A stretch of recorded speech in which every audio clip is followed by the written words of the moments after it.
नमस्कार शुभ संध्या मुरुपाली आपण मानक स्वागत करुछि ओडिसा रे पिलांक रोग प्रतिरोधक शक्ति वृद्धि पे डाबर च्यवनप्राश जातीय स्तरीय कैंपेन भुवनेश्वर भविष्यत पीढ़ीर स्वास्थ्य को सुरक्षित रखिबा पई निजर प्रतिबद्धता अंश भाबे डाबर च्यवनप्राश विशाल सचेतनता अभियान शुभारंभ करिछि जहा देशव्यापी अणसंरक्षित और अवहेलित शिशु मानक स्वास्थ्य को सुरक्षा करबा पई लक्ष्य रखिछि। ଏହି ଅଭିଯାନ ଅଧୀନରେ ଡାବର ଚ୍ୟବନପ୍ରାଶ ଜଣେ ପ୍ରତିଷ୍ଠିତ ଡାକ୍ତରଙ୍କ ସହ ରୋଗ ପ୍ରତିରୋଧକ ଶକ୍ତି ସଚେତନତା ଅଧିବେଶନର ପରିଚାଳନା କରିବ।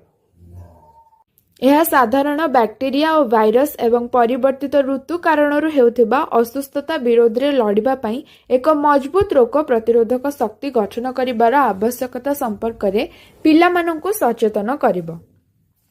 यूनिट 3 खारबेल नगर सरस्वती शिशु विद्या मंदिर 250 रु अधिक पिलांक पई एक स्वतंत्र अधिवेशन परिचालना करा जिबा सहित एही अभियान को आज पाटना रे शुभारंभ करा जायछि। एही अधिवेशन शीत दिन रे असुस्थता विरोध रे लड़िबा पई पिला मानक मध्यरे सचेतनता सृष्टि करबा पई लक्ष्य रखिथिला। पिला माने मध्य साधारण स्वच्छता और एक पोषणयुक्त आहार माध्यम निजर रोग प्रतिरोधक शक्ति वृद्धि करिवार माध्यम गुड़िक संपर्क में सचेतन होइतिले।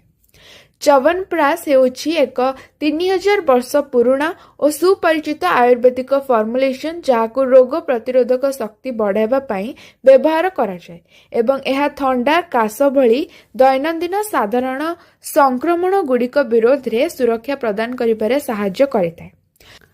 डाबर च्यवनप्राश रे रसायन औषध रही जहाँ यार इम्यूनोमोडुलेटरी प्रभाव गुड़िक मध्य विभिन्न प्रकार संक्रमण को रोकबारे सहाय्य करिଥାଏ।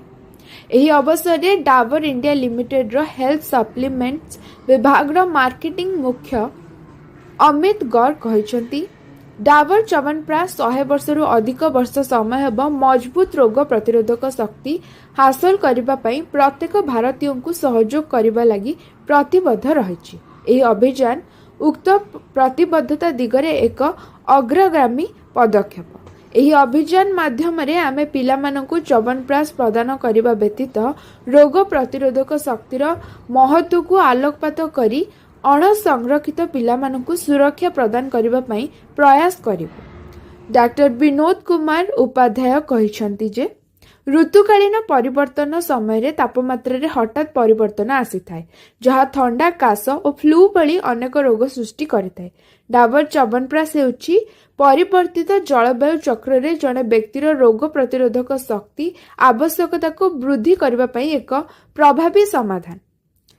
एही कैंपेन अधीन रे डाबर च्यवनप्राश भारतर आग्रा, वाराणसी, गोरखपुर, लखनऊ, उदयपुर, जयपुर, भुवनेश्वर, कोलकाता, सिलीगुड़ी, पाटना, गया, इंदौर, रायपुर, पुणे, औरंगाबाद, रांची, बेंगलोर, मुंबई, नासिक, नागपुर, ग्वालियर और चंडीगढ़ आदि 22 सहर रे अग्रणी एनजीओ गुड़िक सह सहभागिता करिछि।